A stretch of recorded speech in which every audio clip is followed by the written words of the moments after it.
Nàng có hay biết rằng này cha mẹ nàng biết chúng ta cảm mến nhau lâu rồi liệu có thứ tha. Sợ đớn đau cho nàng nên ta đành nhận rõ chính ta không biết thân phận kiếp phú dám mơ cành hoa.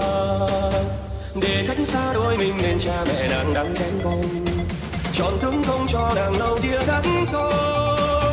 Nàng bước đi nhẹ nhàng nhưng trong lòng ta sao héo con nước mắt thăng không có ai đớn đau thì đâu.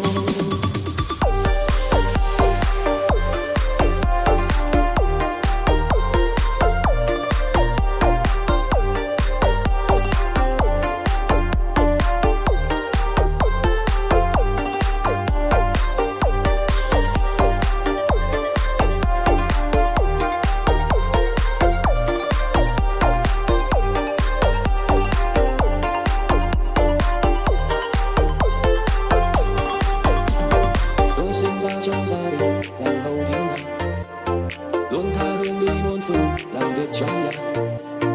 Cơ duyên đưa chúng tôi đến với một nơi xa lạ nơi có tình thân là cần gấp.